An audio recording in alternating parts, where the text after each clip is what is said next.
나이에 결혼을 앞두었던 여성입니다.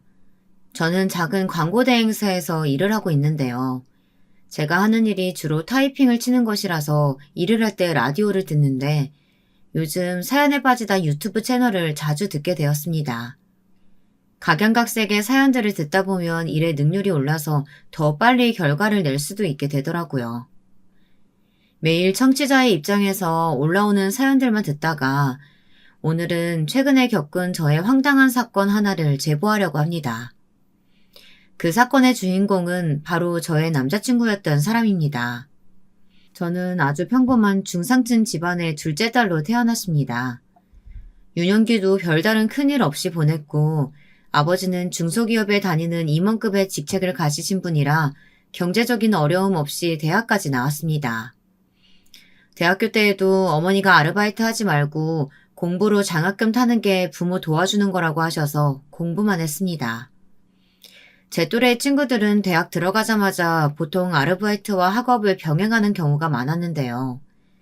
저는 매 학기마다 성적 장학금을 받으며 학교를 다녔습니다. 아, 미정이 넌 좋겠다. 부모님이 아르바이트 하라고 쪼지도 않고. 나는 대학 가자마자 바로 엄마가 용돈 끊더라.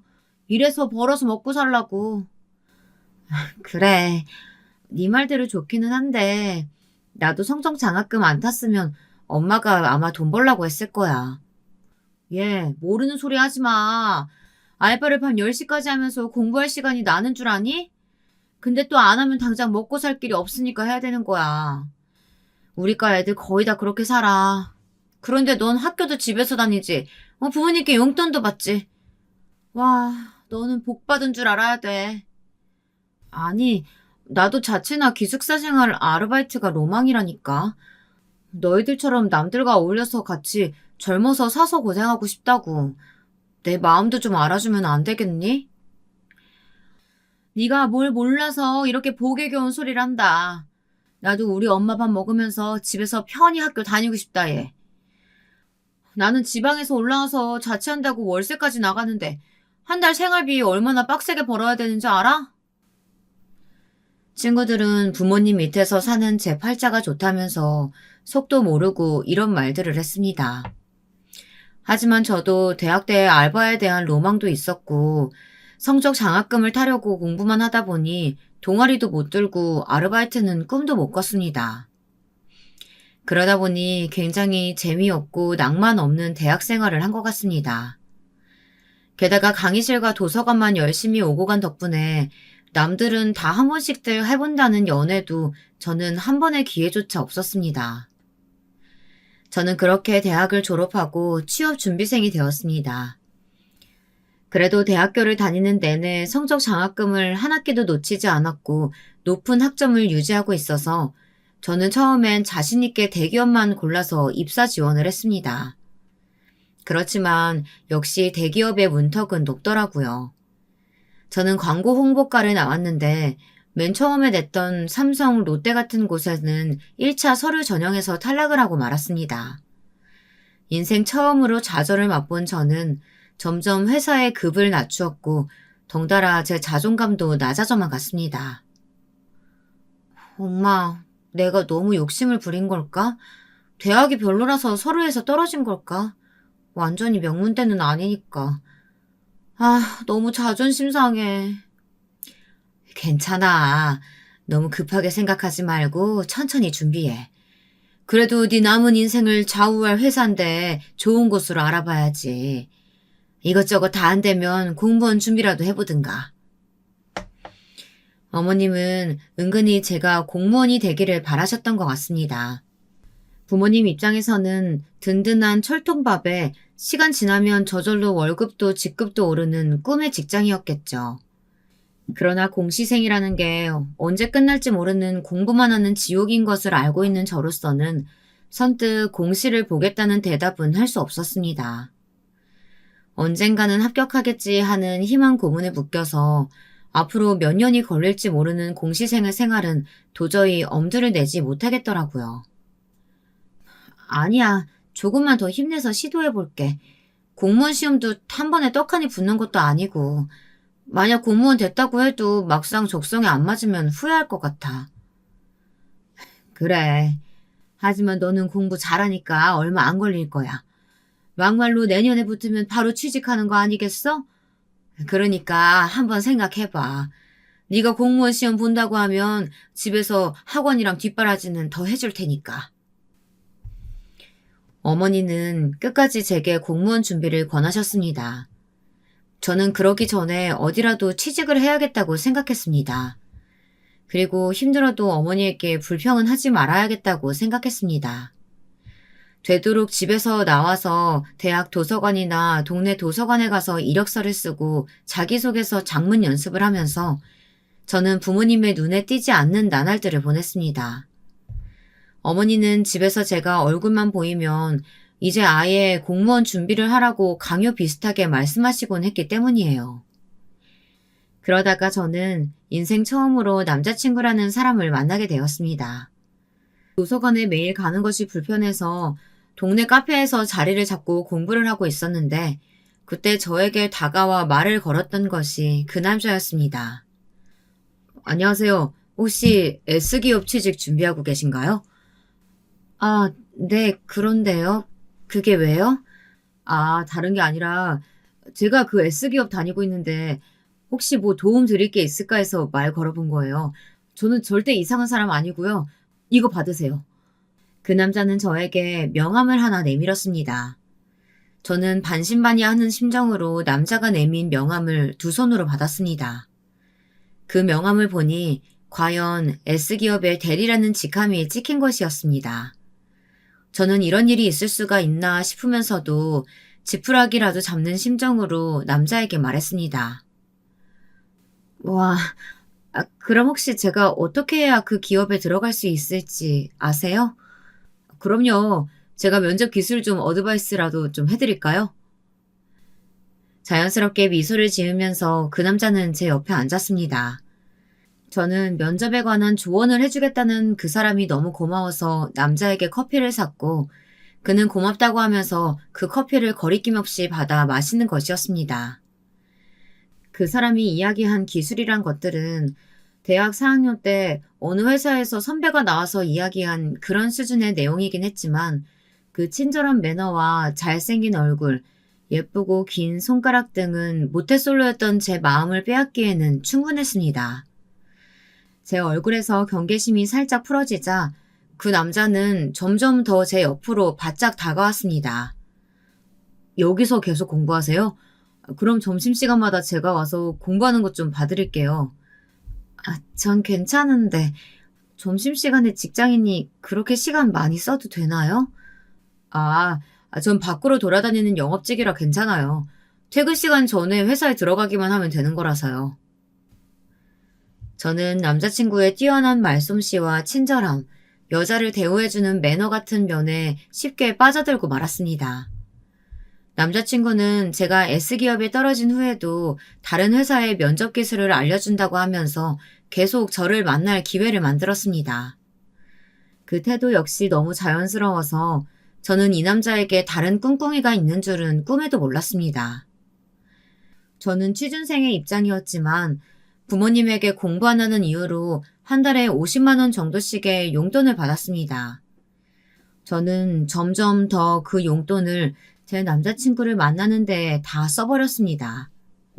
남자친구는 처음에는 조심스럽게 다가왔지만 점점 저의 일상생활을 함께 했습니다. 남자친구에게선 따로 사귀자는 말은 없었지만 저와 그의 관계는 매일 데이트하는 연인 관계로 발전했습니다.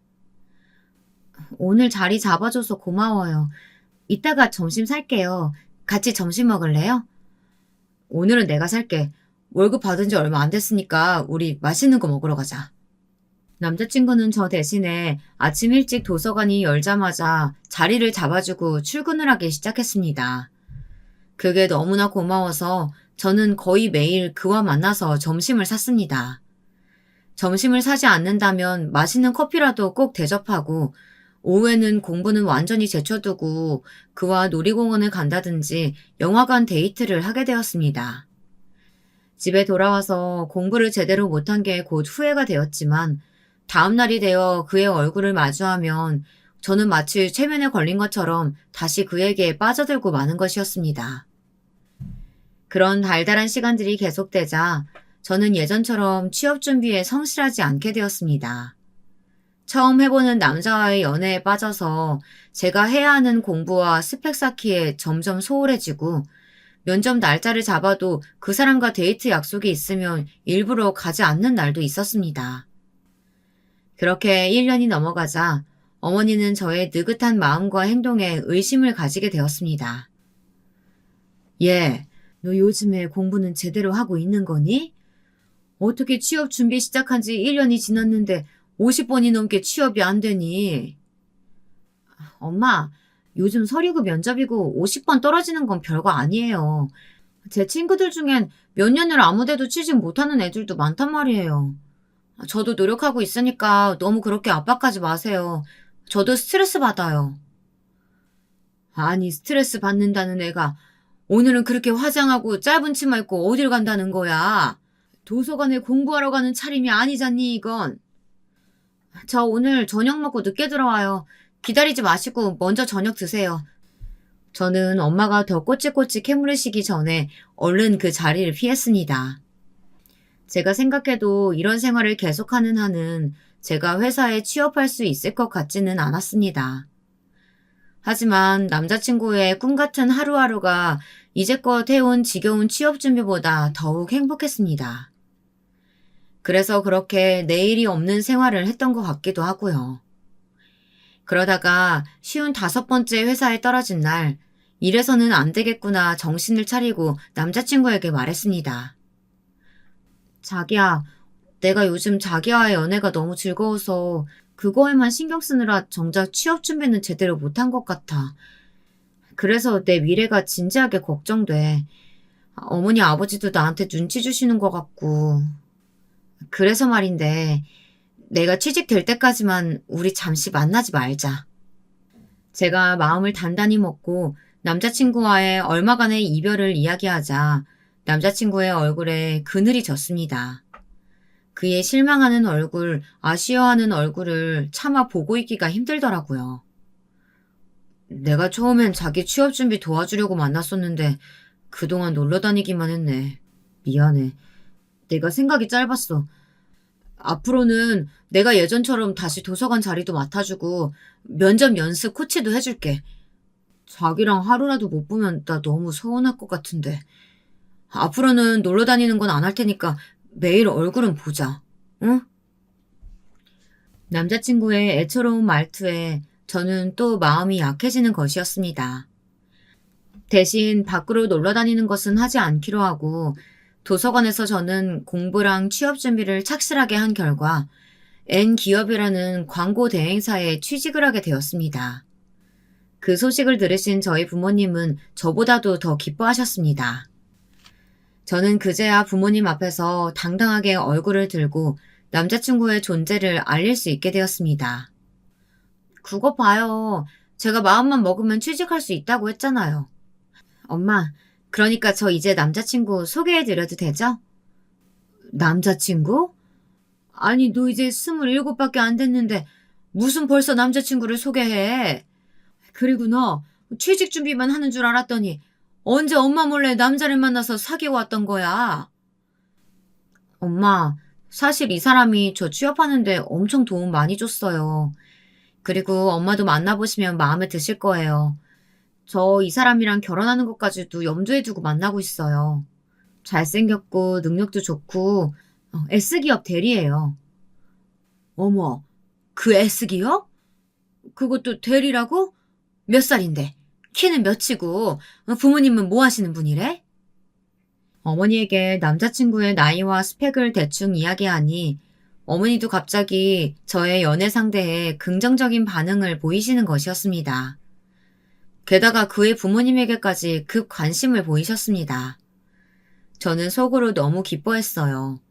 취직하기 전에 헤어지지 않고 그 사람과의 관계를 이제까지 잘 이어오고 있었던 게 정말 다행스럽게 생각되었습니다. 남자친구는 제가 그를 어머니에게 소개해주고 싶다고 하니까 너무나 좋아했습니다. 그날 뭘 입고 가야 할지, 어머니가 좋아하는 사윗감은 어떤 스타일인지 남자친구는 쉬지도 않고 저에게 제잘거리면서 물어봤던 기억이 납니다. 저는 그 사람에게 콩깍지가 단단히 씌어있던 참이어서 무엇이든 남자친구가 원하는 대로 하면 된다고 말해주었습니다. 저는 딴말이 나올까봐 곧바로 어머니에게 남자친구를 소개하는 자리를 만들었습니다. 남자친구의 첫인상을 보고 어머니도 그 사람에게 단번에 빠져들어서 저에게 얼른 그 사람과 결혼하라고 말씀하셨습니다. 그러나 남자친구는 저에게 부모님을 좀처럼 소개해 주려고 하지 않는 것이 아니겠어요. 저는 남자친구의 입에서 어머니와 밥 한 끼 하자는 말이 나오길 기다리다 지쳐 어느 날 조심스럽게 물어봤습니다. 저번에 우리 엄마랑 만났으니까 이번엔 나도 자기는 어머니께 인사 한번 드리고 싶은데 언제쯤 어머니 만나뵐 수 있을까? 우리 서로 상견례 하고 나면 결혼할 수도 있잖아. 난 자기랑 결혼하고 싶은데 자기도 나랑 결혼하는데 이의 없지? 그게 말이야. 나는 아직 자기 나이가 결혼하기에는 어린 것 같아서 좀 더 연애하다가 결혼하고 싶은데 안 될까? 나도 이제 겨우 30 넘었고 자기도 27이면 돈 좀 더 모아두고 결혼해도 될 것 같은데. 남자친구의 난처한 대답에 저는 놀라서 눈이 동그랗게 떠지고 갑자기 이 사람에 대해서 서운한 마음이 몰아쳤습니다. 저는 취직을 하고 나면 바로 결혼을 할 수 있을 것이라고 생각해왔거든요. 저는 굳은 얼굴을 숨기지 못하고 대답했습니다. 그래. 그렇게 생각하고 있었구나. 알았어. 부담스럽게 조르지 않을게. 내가 우리 어머니를 자기한테 소개시켜주기가 싫어서가 아니고 자기 어머니 만났는데 너무 인상 좋으시고 나 마음에 들어 하시는 건 너무 좋은데 아직 자기 나이가 그렇게 결혼 급할 만큼 많지는 않잖아. 결혼하면 현실이니까 우리 조금만 더 연애 기간 갖자. 난 그렇게 하고 싶어. 자기 진심이 뭔지 나도 다 알았으니까 괜찮아. 서운하게 생각 안 할게. 그럼 우리 엄마한테도 그렇게 말씀드릴게. 그의 조심스러운 거절에 저는 적지 않게 마음이 상하긴 했지만 생각해보니 그의 말이 틀린 것은 아니었습니다. 그래서 어머니에게 계속 만나보고 조금 천천히 결혼을 결정하기로 했다고 말씀드렸더니 어머니도 고개를 끄덕이셨습니다. 예, 그 남자 사려 깊은 게 엄마는 더 마음에 든다. 하긴 네 나이가 아직 30도 안 됐으니까 그 사람 말이 맞기는 하지. 그럼 회사 생활 열심히 하면서 계속 만나봐. 네가 손해볼 일은 없으니까. 대신에 뭔가 좀 조심해. 알았지? 엄마는 혹시나 네가 결혼 전에 애라도 가지면 안 되니까 그것 때문에 서두른 거야. 절대 그런 일은 안 일어나게 조심해. 사람 일이 어떻게 될지는 아무도 모르는 거니까. 엄마, 저도 어린애는 아니에요. 알겠어요. 저도 조심할게요. 그렇게 1년이라는 시간이 더 흘렀습니다. 28 겨울, 크리스마스 무렵에 드디어 남자친구가 제가 그렇게도 기다리던 프로포즈를 하게 되었습니다. 자기야, 나랑 결혼해줘. 내년이면 나도 33이고 이젠 당신이랑 결혼해도 되겠다는 확신이 들었어. 정말? 나한테도 이런 날이 오네. 이날만을 기다렸어. 자기야, 너무 고마워.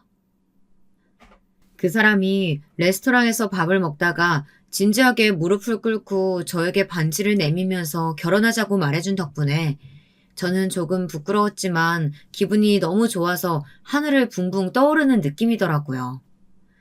그 이후로는 일사천리로 남자친구 어머님께 인사도 드리고 결혼 후 살집도 보러 다니면서 그 사람과 행복한 시간을 보냈습니다. 그런데 저의 예비 신랑에겐 너무나도 경악스러운 비밀이 도사리고 있다는 것을 그때는 미처 알지 못했습니다. 저는 예비 신랑과 함께 서울 외곽에 있는 신도시에 새로 지은 아파트를 분양받기 위해서 열심히 주말에 모델하우스를 다니면서 발품을 팔았습니다.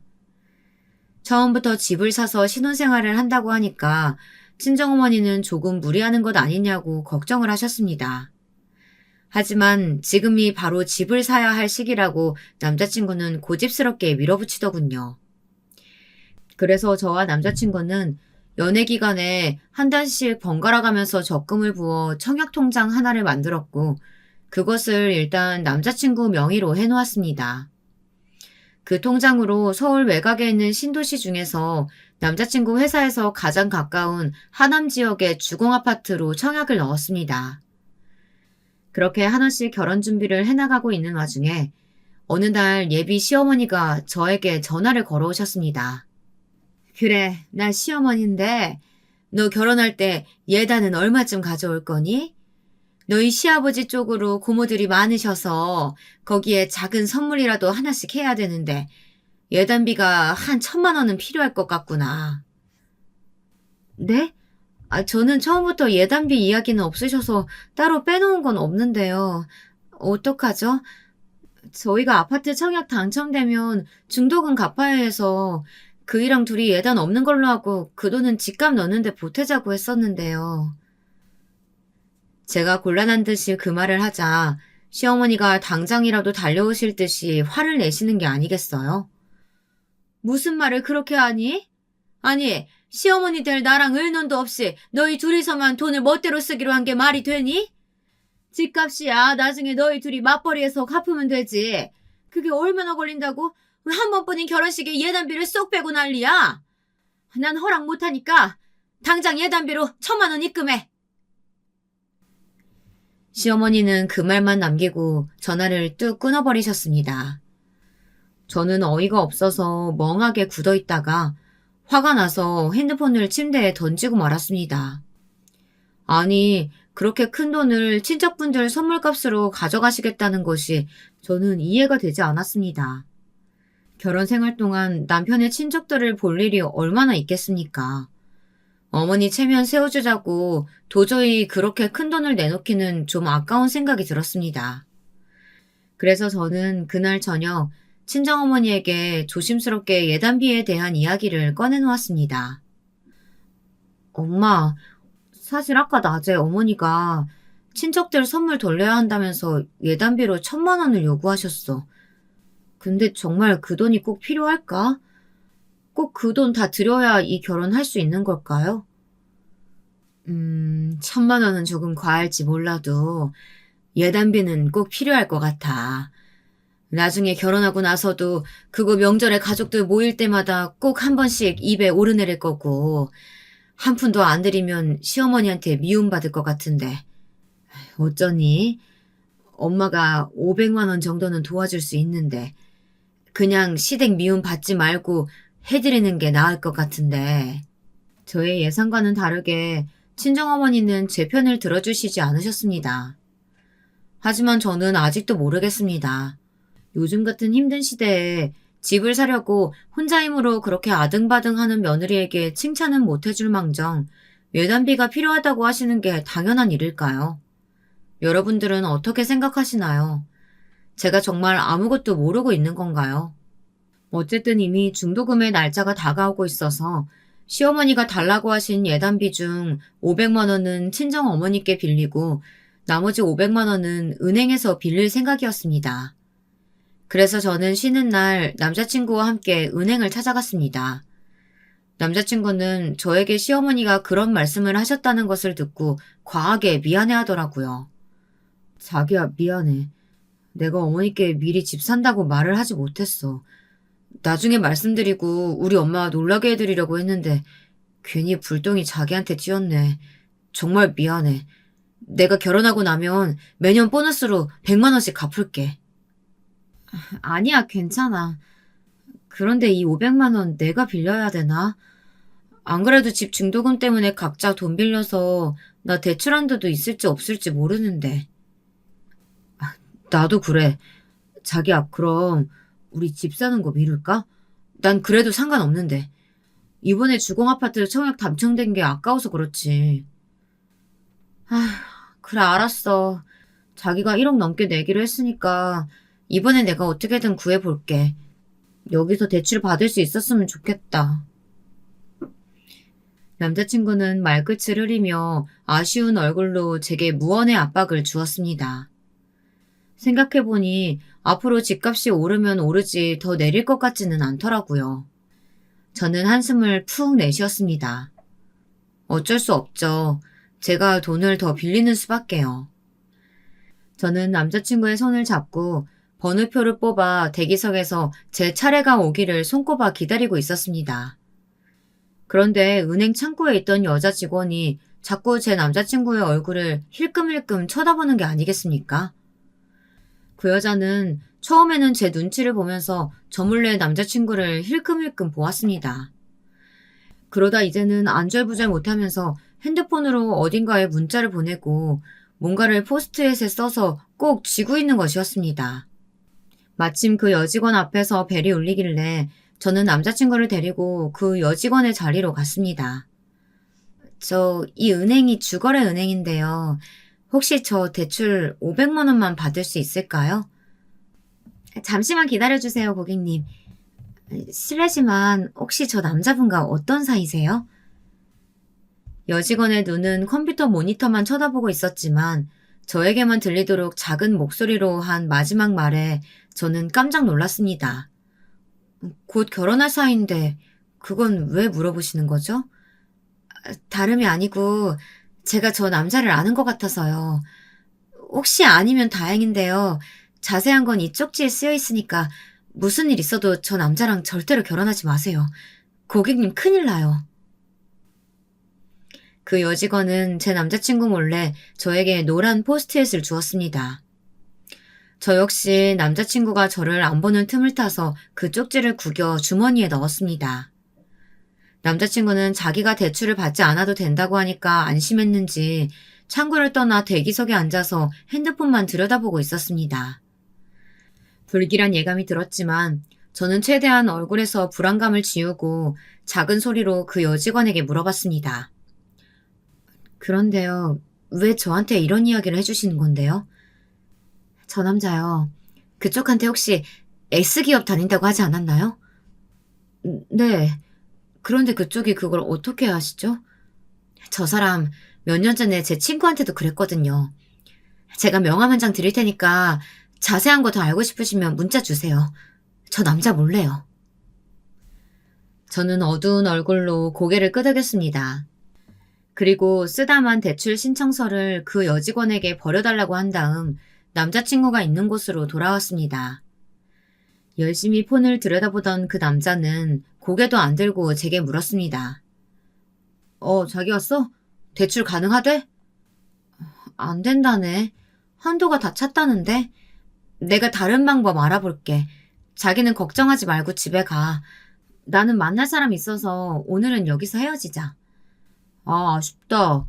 오늘은 반차도 쓸 수 있어서 자기랑 교회 나가서 데이트하고 싶었는데. 할 수 없지. 그럼 다음에 봐. 저는 남자친구가 택시를 타고 멀어지는 것을 끝까지 지켜본 이후에 가까운 카페에 들어가서 그 여직원이 준 포스트잇을 펼쳐보았습니다. 거기에는 아주 경악할 내용이 적혀 있었습니다. 제가 남자친구라고 믿고 있었던 그 남자는 사실 혼인 빙자 사기꾼이었다는 것이었습니다. 저는 그 경악할 내용의 쪽지를 보고는 할 말을 잃었습니다. 그러다가 덜덜 떨리는 손으로 그 은행원에게 겨우 문자를 보냈습니다. 남친에 대한 자세한 사실 알고 싶으니 퇴근 후에 은행 앞에 있는 카페로 나와주시겠어요? 네, 그렇게 할게요. 5시에 뵈어요. 그 여자는 기다렸다는 듯 단문자를 보냈습니다. 처음엔 누군지도 모르는 은행 직원 말만 듣고 남자친구를 믿지 못하는 게 아닌가 싶어서 이 여직원의 문자를 무시해버리고 돌아갈까 생각도 했지만 그러기엔 그녀가 남자친구의 신변에 대한 사실을 너무 많이 알고 있었습니다. 저는 가슴이 두근거리고 눈앞이 캄캄해서 차가운 물을 한 잔 달라고 해서 그것을 벌컥벌컥 들이켰습니다. 그러고 불타는 속을 달래며 앉아 있었더니 오래지 않아 그 여직원이 제가 있는 테이블로 다가왔습니다. 그 여직원은 주위를 쑥 둘러보더니 제 앞에 앉아 기막힌 말을 꺼내놓는 것이었습니다. 처음 배웠는데 이런 말 하게 되어 유감이에요.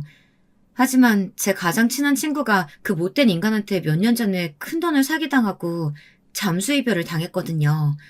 그놈한테 5천만 원을 빌려줬는데 결혼하면 갚겠다고 했대요. 게다가 모델하우스도 보러 다니고 해서 집 사면 같이 대출받자고 꼬신 모양이더라고요. 그리고 제 친구한테 집값의 반도 가로채서 도망갔어요. 그것 때문에 불쌍한 제 친구는 불면증이랑 우울증으로 아직까지 정신과 다니면서 치료받고 있어요. 그런데 아까도 고객님이 제 친구가 당한 것과 너무 비슷한 경우라서 놀랐어요. 그게 정말인가요? 지금 제 남자친구도 그런 식으로 저한테 접근했어요. 저는 여직원의 말을 듣고 뒤통수를 세게 한 대 얻어맞은 것 같았습니다. 접근 방식도 그랬고, 한번 사기를 치면 최소 2, 3년간 사귀면서 처음엔 커피값이나 점심값, 그 다음엔 소소하게 몇십만 원씩 돈을 빌려달라고 하다가 결혼하자고 하면서 반지를 내민 후에는 몇천만 원씩 빌리며 그 돈을 가지고 결혼 전에 무슨 트집이라도 잡아서 파트를 내고 도망을 가던가 아예 연락을 끊는다는 거였습니다. 듣고 보니 이 모든 게 최근 2년간 저에게 일어났던 일들이었습니다. 그리고 그 사기꾼의 계획은 이제 거의 마지막 단계로 접어들고 있었다는 것을 어렵지 않게 알 수 있었습니다. 저는 정신이 아득해지려는 것을 가까스로 붙잡고 그녀의 다음 말을 기다렸습니다. 제 친구보다 전에 당한 사람들이 또 몇 명 된대요. 그놈 아마 경찰서에 가면 사기 쪽으로 지명수배 되어 있다고 들었어요. 수배 전단에 있는데 1년에 한 번씩 성형을 해서 살짝 얼굴을 바꾼대요. 그런데 이번에는 제 친구한테 사기치던 데랑 똑같이 생겼더라고요. 아마 성형은 안 한 모양이에요. 이것 좀 보세요. 여직원은 자기 핸드폰을 내밀었습니다. 그 핸드폰에 저장된 사진에는 그녀의 친구와 어깨동무를 하고 웃고 있는 남자가 있었습니다. 그 얼굴을 자세히 보니 정말 제 예비 신랑이었습니다. 저는 기가 막혀서 그 여직원에게 남자친구가 찍힌 사진들을 카톡으로 받았고 감사 인사를 했습니다. 정말 고마워요. 하마터면 못된 사기꾼놈한테 당해서 큰일 날 뻔했지 뭐예요. 정말 어떻게 감사 인사를 드려야 할지. 아니에요. 저도 그놈 꼬리가 언제 잡히나 했는데 내 친구 그렇게 만든 나쁜 새끼한테 복수할 수 있어서 다행이라고 생각해요. 그런 사회의 악 같은 놈은 평생을 감옥에서 썩어야 하잖아요. 잘 부탁드릴게요. 그리고 도울 수 있는 게 있으면 저도 도울게요. 꼭 연락 주세요.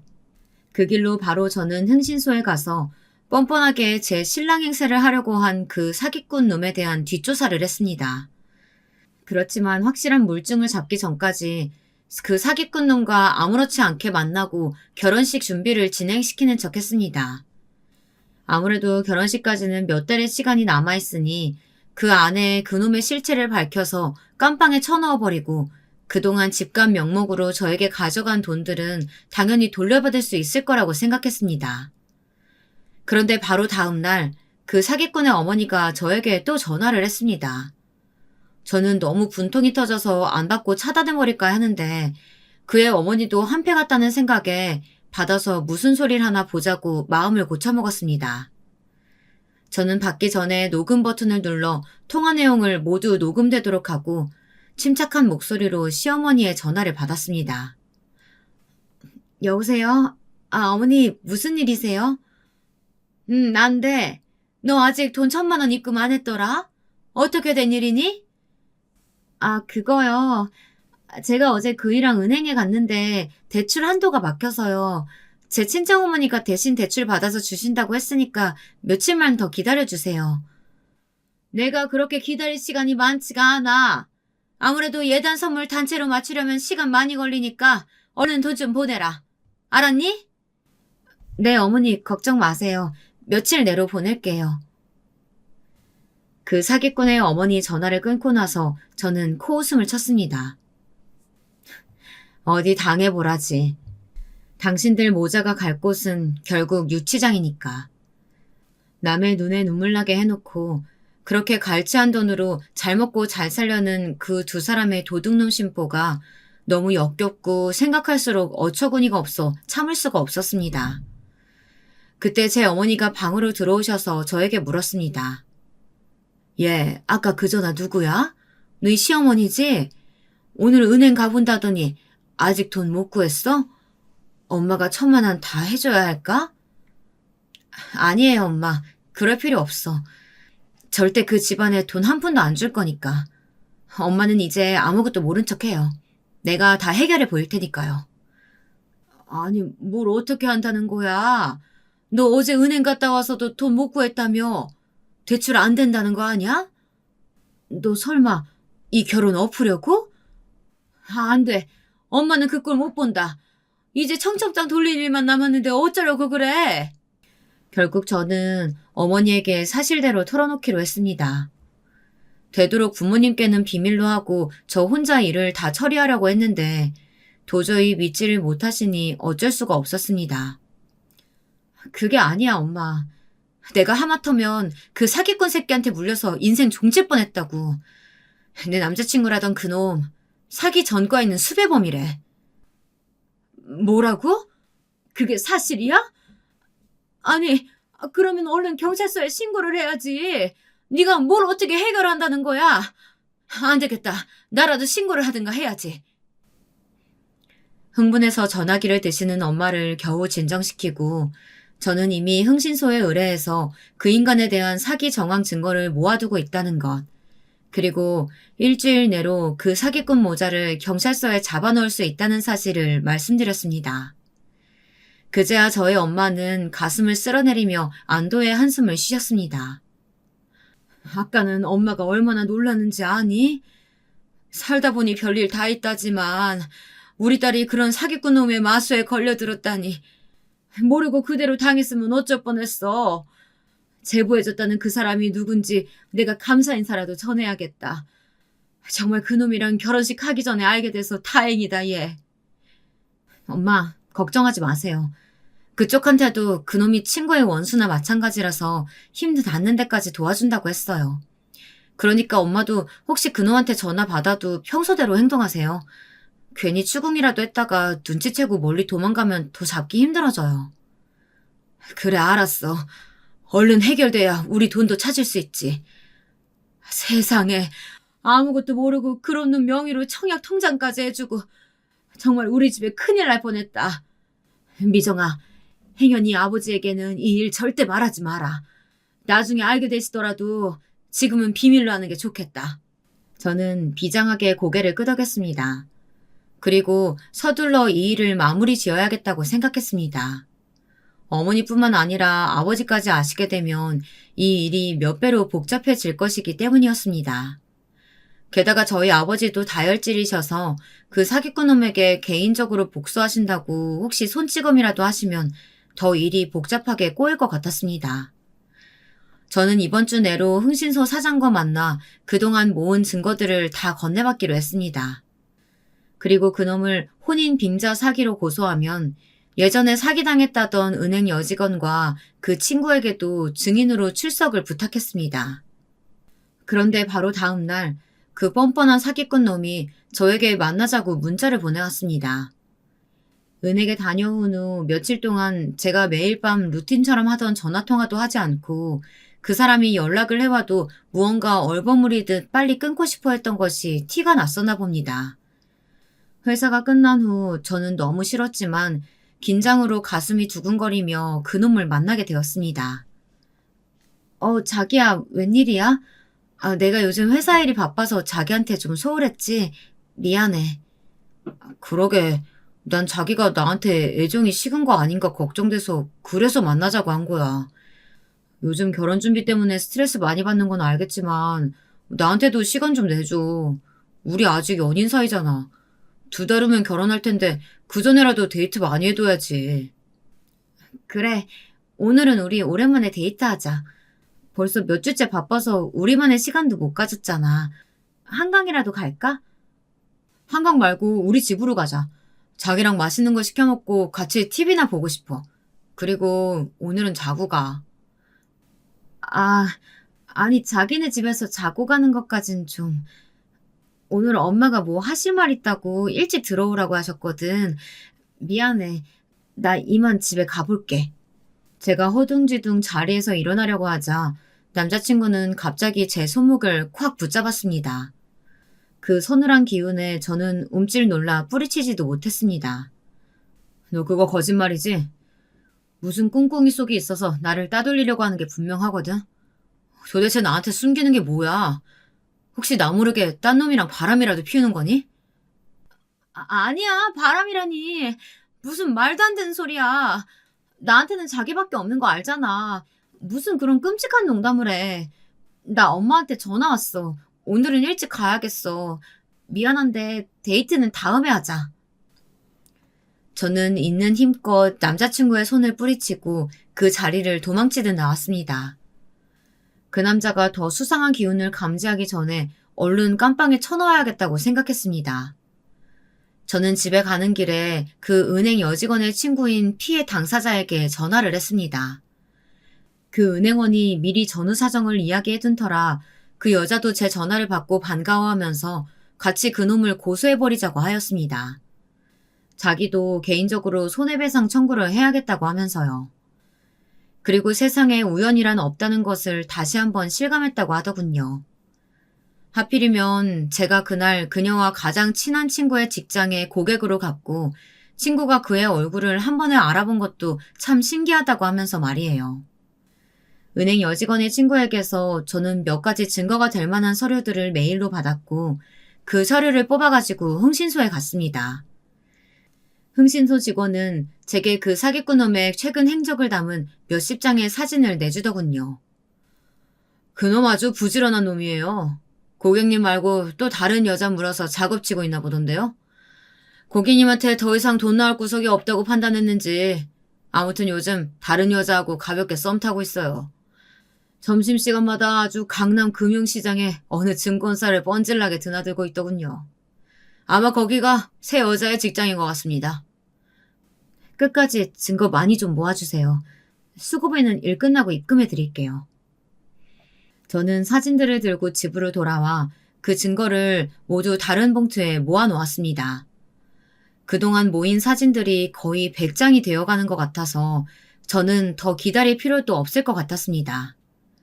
의뢰해놓은 나머지 증거들은 변호사에게 들고 가기로 하고 저는 이것들을 가지고 직접 경찰서를 찾아갔습니다.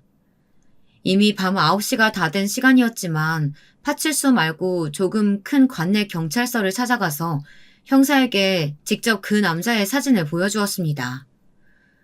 이 사람한테 혼인 빙자로 제가 돈을 사기당했어요. 그 사람 주소 아니까 지금 당장 출동해주세요. 제가 내민 사진을 보고 그 경찰관은 놀라서 눈을 비비더니 다시 물었습니다. 신고자분, 이놈 어디서 만나셨어요? 정말 이 이름 쓰고 신고자님에게 접근했단 말이죠? 이놈 이거 사기 전과 5범짜리예요. 그놈이 엄마라고 부르는 사람도 사실 그놈 엄마가 아니에요. 상견례 한다고 데리고 나오는데 진짜 엄마가 아니고 나이 많은 내연녀일 거예요. 그 경찰관의 설명을 듣고 붙어있는 수배 전단지를 보는데 그놈이 쓰고 있는 이름이 여러 개가 되더군요. 저한테 말한 건 김민수라는 가명이었어요.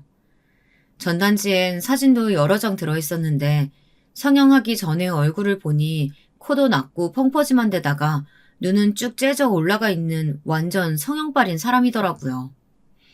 이런 사람에게 속아서 제가 열심히 번 돈을 그대로 갖다 바칠 뻔했다는 생각을 하니 등골이 오싹해지고 소름이 돋았습니다. 저는 기왕 시작한 김에 경찰서에 신고 접수까지 하고 나서 홀가분한 마음으로 집으로 돌아왔습니다. 그런데 택시에서 내려 집 안으로 들어가려고 하니 대문 앞에 그 사람이 마치 유령처럼 서 있는 게 아니겠어요. 저는 두려운 마음에 떨리는 목소리를 애써 다잡으며 그놈에게 천천히 물었습니다. 자기야, 여기까진 웬일이야? 나 오늘 일찍 집에 들어간다고 했잖아. 그렇다고 하기엔 너무 늦은 시간 아닌가? 퇴근은 분명 6시일 텐데. 이렇게 늦게까지 어디서 뭐 했어? 나 집에 들어갔다가 요 앞 가게에서 뭐 좀 사려고 나갔다 오는 길이야. 그것도 거짓말 같은데? 편의점에 갔다 오는데 빈손이라고? 이게 어디서 거짓말을 해? 그놈은 무서운 얼굴로 제 어깨를 무지막지한 힘으로 잡고 짐 담벼락에 밀어붙였습니다. 저는 혹시 그 사람이 나에게 해코지를 하진 않을까 두려운 마음에 고개를 돌려 그의 눈을 피했습니다. 그러나 그는 제 고개를 억지로 돌려 저와 눈을 맞추더니 비열한 웃음을 지었습니다. 네가 요새 다른 꿍꿍이가 있다고 의심했는데 너만 나한테 미행을 붙일 수 있는 건 아니거든. 요 며칠 네 태도가 정말 이상한 걸 알았어. 그래서 나도 네 뒤 좀 밟아봤지. 오늘 너 좀 수상한 사람들 만나고 다니던데? 바른 대로 말하면 내가 특별히 한 번은 봐줄게. 저는 그의 말에 대답을 하는 대신 긴급번호로 112를 눌러서 바로 소리를 질렀습니다. 여기요! 집 앞에 스토커 있어요! 빨리 좀 와주세요! 저의 찢어지는 듯한 고함 소리를 듣고 집 안에서 제 아버지와 어머니가 헐레벌떡 나오셨습니다. 아버지는 대문을 벌컥 열었습니다. 그리고 제 얼굴을 아프게 잡고 있는 남자친구를 보고 놀라서 소리를 치셨습니다. 아니 자네, 도대체 무슨 일인가? 우리 딸이랑 싸우는 건가? 아무리 싸웠어도 그렇지. 설마 내 딸한테 멋대로 손대는 거야? 어디서 이놈이? 제가 눈물이 그렁그렁한 채 턱까지 붙잡혀 있는 것을 보자 저의 아버지는 남자친구고 뭐고 눈에 안 보이시고는 그야말로 극대노를 하셨습니다. 당장 제 몸에서 남자친구의 손을 억지로 떼고는 그 사람의 어깨를 두 손으로 잡아 유도기술로 땅바닥에 패대기 쳐버렸습니다. 아버지는 젊었을 때 대학에서 유도 선수로 지내셨거든요. 전국체전에서 금메달도 따신 훌륭한 실력이었죠. 그리고 이 남자는 운동이라곤 숨쉬기 정도만 좋아하는 평범한 사람이었고요. 그 결과 남자친구는 땅바닥에 그대로 허리를 부딪혀 입으로 개거품을 뿜으며 기절을 했습니다. 별것도 아닌 게 어디서 내 딸한테 까불어. 너 같은 새끼는 내 사위 될 자격도 없어. 이 주제도 모르는 놈 같으니 내 딸이랑 당장 헤어져. 아버지 잘하셨어요. 사실 이 남자 사기꾼이었거든요. 제가 경찰서에 신고해놨으니까 곧 잡으러 올 거예요. 저 말고도 이놈한테 여자들이 몇 명이나 당했다고 하더라고요. 아버지가 꼼짝 못하게 잡아줘서 정말 감사해요. 뭐? 그런 일이 있으면 이 아빠한테 먼저 말을 했어야지. 아버지는 자초지종을 다 듣고 나서는 큰일 날 뻔했다면서 사실은 그놈을 처음 봤을 때부터 별로 마음에 안 들었다고 하시더라고요. 저는 그날만큼 제 아버지가 멋있게 보인 적이 없었던 것 같습니다. 운동을 하셨다 보니 목소리도 크고 몸도 우람하셔서 어렸을 땐 아버지가 좀 무섭게 느껴졌거든요. 그러나 그 남자와 싸운 날에 우리 아버지는 제 안전을 지켜주시는 든든한 울타리 같은 모습을 보여주셨습니다. 땅바닥에 쓰러져 있던 그놈은 곧 도착한 경찰차에 실려 유치장에 갇히는 신세가 되었습니다. 저는 참고인으로 경찰서에 가서 진술을 했는데 진술서를 쓰던 경찰이 그놈에게 자백을 받아내고 나면 저와 그전 피해자들의 사기당한 돈을 돌려주라는 판결까지 문제없이 내릴 수 있다고 하였습니다. 그리고 그놈이 잡힌 지 며칠 안 되어 제가 시어머니로 알고 있던 그 연상의 내연녀까지 검거하게 됐습니다.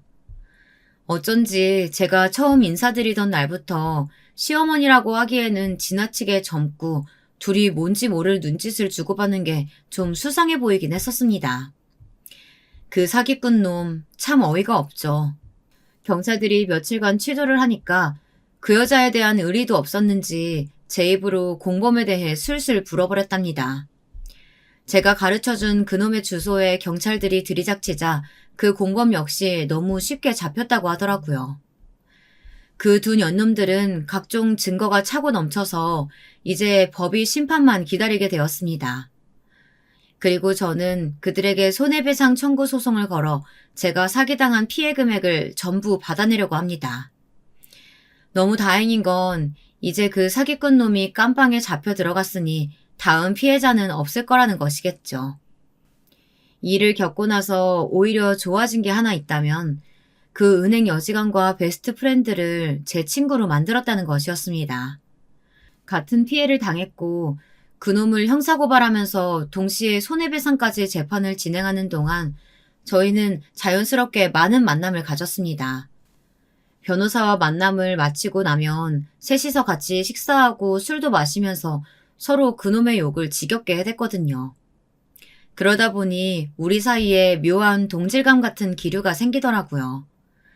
마치 중고등학교 시절에 알던 친구처럼 말이죠. 여러분, 오늘 제 이야기 어떠신가요? 제가 29, 길지 않은 인생을 살면서 정말 어이가 없고 무서운 피해를 당하다 보니 앞으로 정신 바짝 차리고 살아야겠다는 생각이 들더라고요. 평소에 TV에서 그것이 알고 싶다 같은 범죄 사건 피해자들을 보면서 얼마나 정신을 빼놓고 살았으면 저런 수에 걸려들까 하고 속으로 은근히 얕보기까지 했었거든요. 저는 저런 얄팍한 수엔 절대로 걸려들지 않는다고 쉽게 생각하기도 했고요. 하지만 이번 사건으로 인해서 언제든 저 역시도 사기나 다른 범죄 피해자가 될 수 있다는 생각이 들었습니다. 그리고 앞으로는 잘난 남자가 저한테 친절하게 다가오면 무조건 의심부터 하게 될 것 같습니다. 저는 이제 당분간 일에만 전념할 생각이에요. 아직 결혼이 급한 나이도 아니고 앞으로 몇 년 동안은 연애라든지 결혼이라는 단어에는 이가 갈릴 것 같거든요. 일도 열심히 하고 그동안 못 갔던 여행도 다녀오고 하면서 조금 더 솔로인 생활을 만끽하려고 합니다. 새로 생긴 친구들과 함께 정기 모임도 갖기로 했습니다. 비록 좋지 않은 일로 만나게 된 인연이지만 계속 보니 서로 하나의 공통점이 있어서 그런지 죽이 잘 맞고 함께 보내는 시간이 즐겁게 느껴지더라고요. 저에게 있었던 사건을 거울 삼아 세상에 무조건 친절한 타인은 없다는 교훈을 안고 앞으로의 인생을 잘 살아가려고 합니다. 정신적으로도 약해지지 않게 제 마음을 잘 단련해야겠다는 생각도 들었습니다. 여러분, 제 이야기는 여기서 끝을 맺겠습니다. 재밌게 들어주셨다면 감사하겠습니다.